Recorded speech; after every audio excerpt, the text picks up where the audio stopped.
بسم اللہ الرحمن الرحیم۔ السلام علیکم ورحمۃ اللہ وبرکاتہ۔ میں محمد رضا نقشبندی اور آپ سماعت فرما رہے ہیں داستان نگر۔ آج داستان نگر میں محرم الحرام اور یوم عاشورہ کے حوالے سے مختصر سی گفتگو ہوگی۔ صاحبان آئیے اپنے عنوان کی طرف بڑھتے ہیں۔ قرآن مجید کی روح سے سال کے 12 مہینے ہیں، چنانچہ سورہ توبہ میں ارشاد پروردگار ہے کہ بے شک مہینوں کی تعداد اللہ کے ہاں 12 ہے، اللہ کی کتاب میں جب سے اس نے زمین اور آسمانوں کو تخلیق فرمایا۔ ان میں سے 4 مہینے حرمت والے ہیں۔ پہلا مہینہ محرم الحرام ہے۔ اس مہینے کو محرم الحرام کیوں کہا جاتا ہے؟ اس لیے کہ یحرم فیہ القتال، اس میں قتال حرام ہے، یعنی یہ ماہ مقدس ان بابرکت مہینوں میں سے ہے جن میں قتل و غارت کو حرام قرار دیا گیا، اور اس لیے بھی کہ اس کو نبیوں کا مہینہ فرمایا گیا ہے۔ باقی 3 مہینے جو اشہر حرام کے اندر شامل ہیں وہ رجب، ذوالقعدہ اور ذی الحج ہے۔ 10ویں محرم الحرام کو عاشورہ یا عاشور اس لیے کہا جاتا ہے کہ اس کی اصل عاشانورہ ہے اور نون کو تخفیف پیدا کرنے کے لیے حذف کر دیا گیا۔ اب معنی یہ ہوگا کہ جو اس کی حرمت کی حفاظت کرے گا وہ نور میں زندگی بسر کرے گا۔ اکثر یہ بھی کہتے ہیں کہ محرم کا 10واں دن ہونے کی وجہ سے اس کا نام پڑا، اور یہ 10واں شرف ہے جس کے ساتھ اللہ تعالیٰ نے حضور علیہ السلام کی امت کو نوازا ہے۔ اس امت کے وہ کون سے 10 شرف ہیں؟ آئیے اس طرف بڑھتے ہیں۔ پہلا شرف رجب کا مہینہ ہے جو کہ اللہ تعالیٰ کا اہم مہینہ ہے، کیونکہ اس مہینے میں کوئی فریاد نہیں کرتا، یعنی کوئی ظلم و ستم نہیں ہوتا، اور بے شک اللہ تعالیٰ اس امت کو عزت دینے کے لیے یہ مہینہ عطا فرماتا ہے۔ اس لیے کہ اس ماہ مبارک کی فضیلت باقی مہینوں پر ایسے ہے جیسے اس امت کی فضیلت باقی امتوں پر ہے۔ دوسرا شرف ماہ شعبان المعظم کا ہے، اور اس مہینے کی باقی مہینوں پر فضیلت ایسے ہے جیسے صاحب لولاک سیدی محمد مصطفیٰ صلی اللہ علیہ وآلہ وسلم کی فضیلت تمام انبیاء کرام علیہ السلام پر ہے۔ تیسرا شرف رمضان المبارک کا مہینہ ہے، اور اس مہینے کی باقی مہینوں پر فضیلت اس طرح سے ہے جیسے اللہ تعالیٰ کی اپنی مخلوق پر فضیلت ہے۔ چوتھا شرف اس امت مصطفی کو یہ حاصل ہے کہ اسے لیلۃ القدر عطا ہوئی ہے، اور یہ رات 1000 مہینوں کی عبادت سے افضل ہے۔ 5واں شرف عید الفطر کے ذریعے حاصل ہوا کیونکہ یہ دن جزا کا دن ہے۔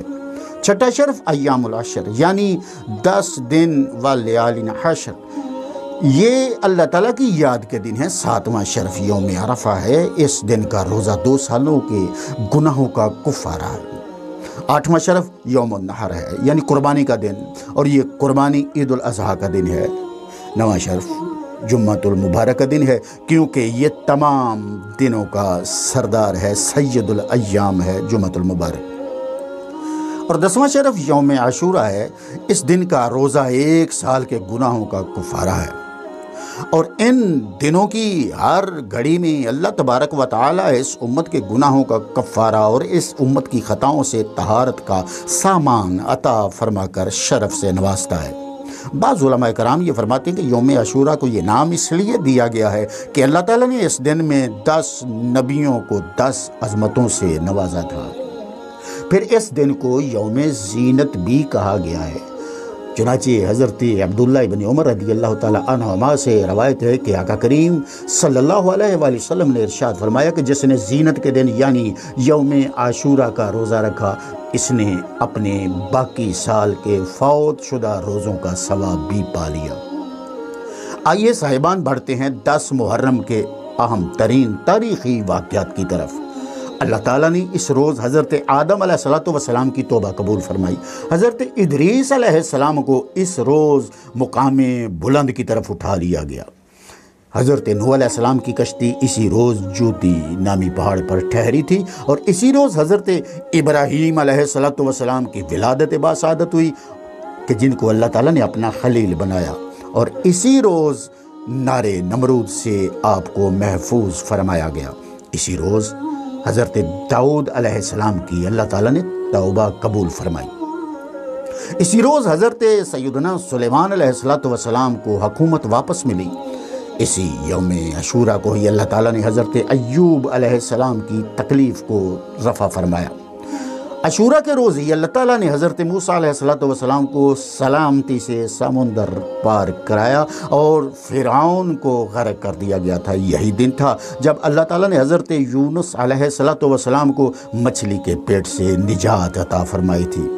اسی دن اللہ تبارک و تعالیٰ نے حضرت عیسیٰ علیہ السلام کو آسمان کی طرف اٹھا لیا تھا۔ حضرت یونس علیہ السلام کی توبہ قبول ہوئی۔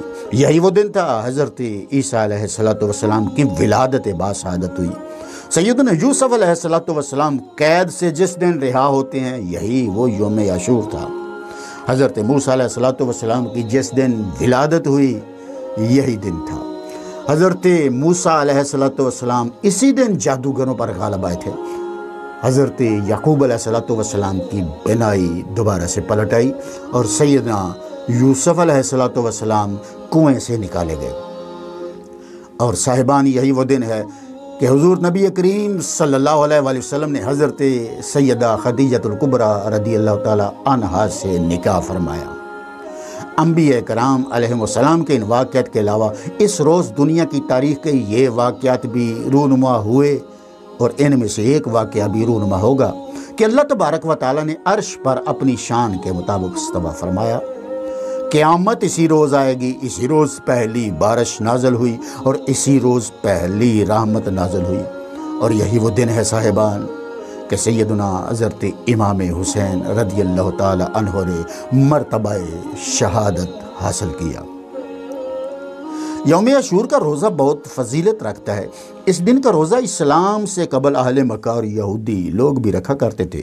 حضرت عروہ رضی اللہ تعالیٰ عنہ سے روایت ہے کہ ام المومنین حضرت عائشہ صدیقہ رضی اللہ تعالیٰ عنہ نے فرمایا کہ قریش زمانہ جاہلیت میں یوم عاشور کا روزہ رکھا کرتے تھے، اور نبی پاک صاحب الاولاق صلی اللہ علیہ وسلم بھی زمانہ جاہلیت میں اس دن کا روزہ رکھا کرتے تھے۔ پھر جب حضور نبی کریم صلی اللہ علیہ وسلم مدینہ منورہ طیبہ طاہرہ میں تشریف لائے تو رمضان المبارک کے پروردگار عالم نے روزے فرض کر دیے۔ تب یوم عاشور کا روزہ چھوڑ دیا گیا۔ اب جس کا جی چاہے وہ یوم عاشور کا روزہ رکھے اور جس کا جی چاہے اسے چھوڑ دے۔ یہودی لوگ یوم عاشور کو اپنے لیے یوم نجات کے طور پر مناتے تھے، کیونکہ اس دن ان کو فرعون کے ظلم و ستم سے نجات ملی تھی۔ صاحب تفسیر ابن کثیر نے بھی اس بات کی طرف اشارہ دیا ہے۔ جب حضور صلی اللہ علیہ وسلم نے دیکھا کہ یہودی عاشورہ کے دن روزہ رکھتے تو آپ صلی اللہ علیہ وسلم نے اصحاب سے اس کی وجہ دریافت کی۔ یہ واقعہ حدیث مبارکہ میں اس طرح سے ہے۔ حضرت ابن عباس رضی اللہ تعالیٰ عنہ سے روایت ہے کہ حضور نبی کریم صلی اللہ علیہ وسلم جب مدینہ منورہ میں تشریف لے گئے تو آپ صلی اللہ علیہ وسلم نے یہودیوں کو روزہ رکھتے ہوئے دیکھا کہ وہ عاشورہ کے دن کا روزہ رکھتے ہیں۔ آپ صلی اللہ علیہ وسلم نے اس بارے میں دریافت فرمایا تو یہودیوں نے جواب دیا کہ یہ وہ دن ہے کہ اس دن اللہ تعالیٰ نے حضرت موسیٰ علیہ السلام اور بنی اسرائیل کو فرعونیوں کے مقابلے میں فتح و نصرت سے نوازا تھا، چنانچہ ہم لوگ اس دن کے احترام کے لیے روزہ رکھتے ہیں۔ حضور نبی کریم صلی اللہ علیہ وسلم نے ارشاد فرمایا، ہم حضرت موسیٰ علیہ السلام کے تم سے زیادہ قریب ہیں، چنانچہ آپ صلی اللہ علیہ وسلم نے اس دن روزہ رکھنے کا اپنے اصحاب کو حکم ارشاد فرمایا۔ صاحبان یہ وہ دن ہے کہ اس دن کی انبیاء کرام علیہ السلام بھی تعظیم کرتے تھے اور روزہ رکھا کرتے تھے۔ چنانچہ حضور سرور کائنات صلی اللہ علیہ وسلم نے اپنی امت کو بھی اس دن کا روزہ رکھنے کا حکم ارشاد فرمایا۔ حضور نبی کریم صلی اللہ علیہ وسلم کا ارشاد گلامی ہے۔ سرکار فرماتے ہیں کہ عاشورہ کے دن کا روزہ رکھو، کیونکہ یہ وہ دن ہے کہ اس کا روزہ انبیاء کرام علیہ السلام رکھتے رہے ہیں۔ یوم عاشورہ کا روزہ رکھنا حضور نبی کریم صلی اللہ علیہ وسلم کے عام معمول میں شامل تھا، اور آپ صلی اللہ علیہ وسلم اس دن کا روزہ خاص اہتمام کے ساتھ رکھتے تھے۔ حدیث مبارکہ میں آتا ہے، سیدنا ابن عباس رضی اللہ تعالی عنہما سے روایت ہے کہ رسول کریم صلی اللہ علیہ وسلم کو کسی دن کے روزے کو اس دن یعنی یوم عاشورہ کے روزے پر بزرگی دیتے ہوئے رکھنے کی جستجو کرتے ہوئے نہیں دیکھا گیا، اور اس ماہ پر فضیلت دیتے ہوئے نہیں دیکھا گیا، یعنی ماہ رمضان پر۔ صاحبان، حضور نبی پاک صاحب الاولاق صلی اللہ علیہ وسلم یوم عاشورہ کا روزہ بہت ہی پابندی کے ساتھ رکھتے تھے، اور ایک روایت میں نبی کریم صلی اللہ علیہ وسلم کے 4 معمولات کا ذکر ہے کہ آپ انہیں کبھی ترک نہ فرماتے تھے۔ ان 4 معمولات میں ایک یوم عاشورہ کا روزہ رکھنا بھی ہے۔ چنانچہ حضرت حفصہ رضی اللہ تعالی عنہ فرماتی ہیں کہ 4 چیزیں ایسی تھیں جنہیں حضور نبی کریم صلی اللہ علیہ وسلم نے کبھی بھی نہیں چھوڑا۔ یوم عاشورہ کا روزہ، ذی الحج کا 10 یعنی پہلے 9 دن کا روزہ، اور ہر مہینے کے 3 دن یعنی ایام بیس کے روزے، اور فرض نماز فجر سے پہلے 2 رکعت یعنی سنتیں۔ 9ویں محرم الحرام کو روزہ رکھنا بھی بہت زیادہ عظمت اور فضیلت رکھتا ہے۔ صاحب الاولاق تاجدار انبیاء محمد مصطفیٰ صلی اللہ علیہ وسلم نے 9ویں محرم الحرام کا روزہ رکھنے کا ارادہ فرمایا تھا۔ چنانچہ حدیث پاک میں ہے، ابن عباس فرماتے ہیں کہ جب رسول کریم صلی اللہ علیہ وسلم نے یوم عاشورہ کا روزہ رکھا اور اس دن کا روزہ رکھنے کا حکم ارشاد فرمایا تو صحابہ کرام نے عرض کیا، یا رسول اللہ صلی اللہ علیہ وسلم، یہ تو وہ دن ہے جس دن کو یہود و نصارہ تعظیم کرتے ہیں۔ اس پر رسول پاک صاحب الاولاق صلی اللہ علیہ وسلم نے ارشاد فرمایا کہ اگر میں آئندہ سال رہا تو 9ویں محرم کا روزہ ضرور رکھوں گا۔ یوم عاشورہ کا روزہ گزشتہ سال کے گناہوں کا کفارہ بن جاتا ہے اور اللہ تعالیٰ کی جانب سے رحمتوں اور برکتوں کے نزول کا باعث بنتا ہے۔ مسلم شریف کی ایک اور حدیث پاک سنتے چلے جائیے۔ حضرت ابی قتادہ رضی اللہ تعالی عنہما سے روایت ہے کہ حضور نبی کریم صلی اللہ علیہ وسلم نے ارشاد فرمایا، یوم عاشورہ کا روزہ رکھنے پر میں گمان کرتا ہوں کہ اللہ تعالیٰ گزشتہ سال کے گناہوں کا کفارہ بنا دے گا۔